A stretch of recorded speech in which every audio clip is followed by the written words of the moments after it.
We're going to be looking at many of the continuity errors in the pre-credit scenes in the James Bond film Thunderball, ultimately getting to some of the reasons of why they're there. Before getting to the continuity errors, let's set up the film. The first scene starts with the shot of a casket with the initials JB on it. This stands for Jacques Bouvard, who is Bond's opposite inspector. And Bond is attending what he thinks is Jacques Bouvard's funeral.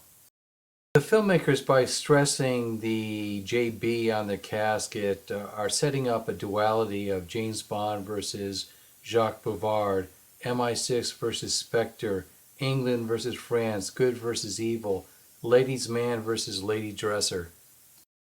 Guys in drag show up in several Bond films, perhaps most notably Diamonds Are Forever, where Blofeld dresses in drag when he leaves the White House, which is Willard White's hotel casino in Las Vegas. A continuity error occurs in the first moments of the film as the flowers become more colorful before our eyes. A tall religious staff held aloft by the casket by an altar boy disappears and then reappears. A shot of Madame Boitier walking past the casket cuts to an 8-second segment with Bond talking back to Boitier to see that she's only made a few steps of progress. 2 doors are to be shut, but we only hear 1 door shutting.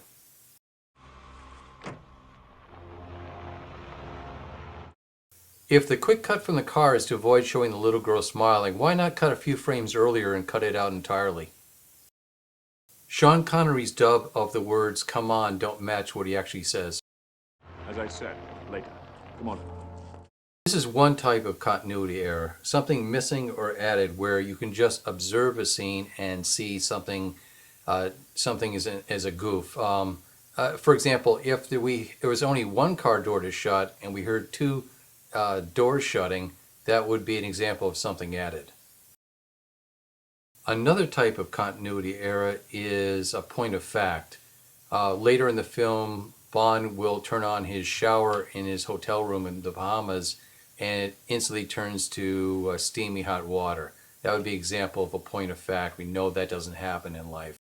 Here we have a French historical site, Chateau d'Anet, and its chapel being used for a funeral and then a drive to the mansion. In reality, the chapel is just a few hundred yards from the mansion in the opposite direction. So all this is just a setup to get a long drive to the same site. Notice how the rounded front of the reddish building passing right now matches where Bouvard gets out of the car. Instead, they pretend to have this grand entrance in front of the mansion. The trees are leafless and there's not a hint of wind. But an inside view shows leaves and a heavy wind blowing. This is an example of our third and last and most prevalent type of continuity error, something different from what has already been established.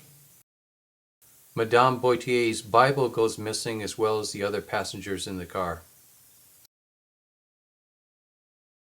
Here the reflection of a spotlight appears in the opening door. This is filmmaking 101.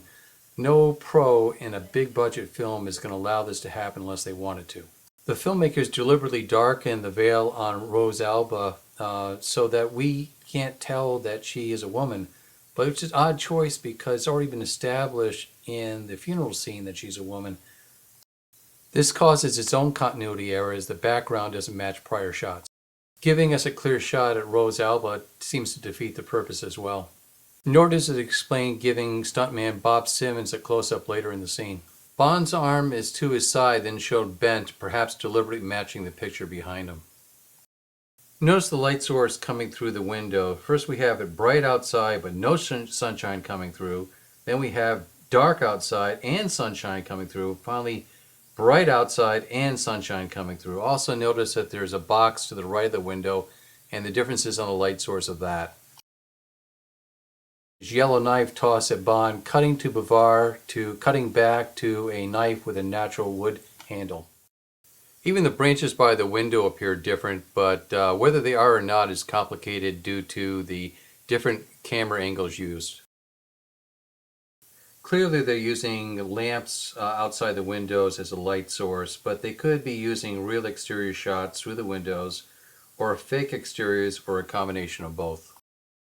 Now we have a cabinet falling off at an angle, then becoming straight to the wall, a cabinet settling next to Bavar's head before it's fully flipped. We have different color on the top of the cabinet. We have Bavar on a wood floor, then magically on a rug, and different light source coming through the window. Bavar's hat and veil fall off him as the cabinet falls on top of him. The hat and veil that fell off of Bavar now reappears on his head. Bond removes it. The hat then goes missing, only to reappear again in the scene. You also can notice that Sean Connery has been replaced with a stunt double.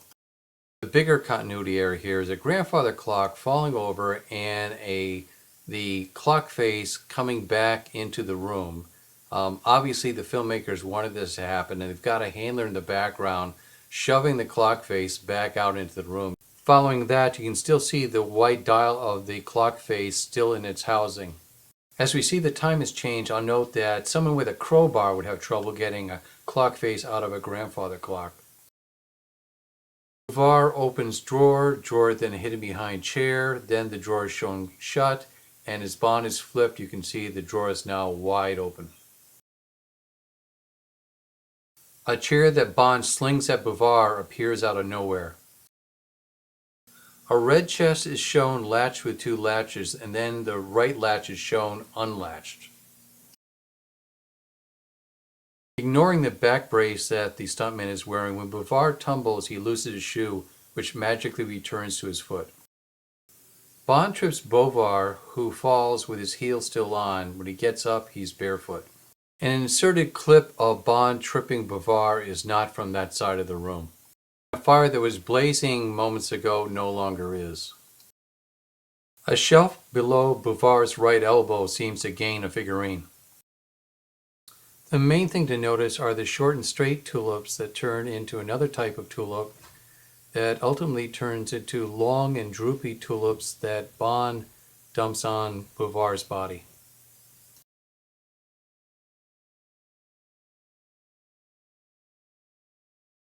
The filmmakers undercranked the film, making the bad guys chasing Bond look like Keystone Cops for some reason. Bond goes up into the sky, cloudy sky, continues with cloudy sky, then some close-ups, still cloudy sky, then going into close-up, cloudy skies, and then landing on blue sky. The tall guy has his eyes shielded with his hand as he looks up at Bond. And then the next shot, he's further back and now holding onto the railing. Bond is shown taking off in one direction and then shown taking off in another. That and the point of fact that the stag is facing the chateau, best shown from the vantage point of the Aston Martin. Bond has flown way past the stag, and in the next shot we see that he's still above it in long shot. The Aston Martin door is shown shut, then ajar, then, they put the jetpack into the trunk, and then the trunk is shown ajar, and then a back view shows the trunk now closed. When Bond lands, there's no dirt on the car, then dirt is caked on the roof. You'd be lucky to get a set of golf clubs in the back of a DB5 Aston Martin. Here they are, pretending that a jetpack could fit in the trunk of this car. The streams of water coming out of the Aston Martin are just fantasy storytelling, which is great, but the continuity errors are that there's already a pool of water by the Aston Martin before it started streaming water. That and the crossing streams of water hitting the men aren't remotely coming from the back of the Aston Martin.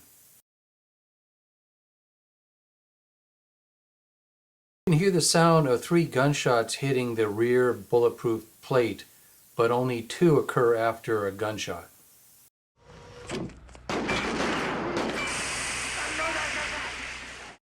Rather than leave the impression that editor Peter Hunt and continuity director Joan Davis were out to lunch during the making of Thunderball, the second part of this commentary will discuss the reasons for their actions.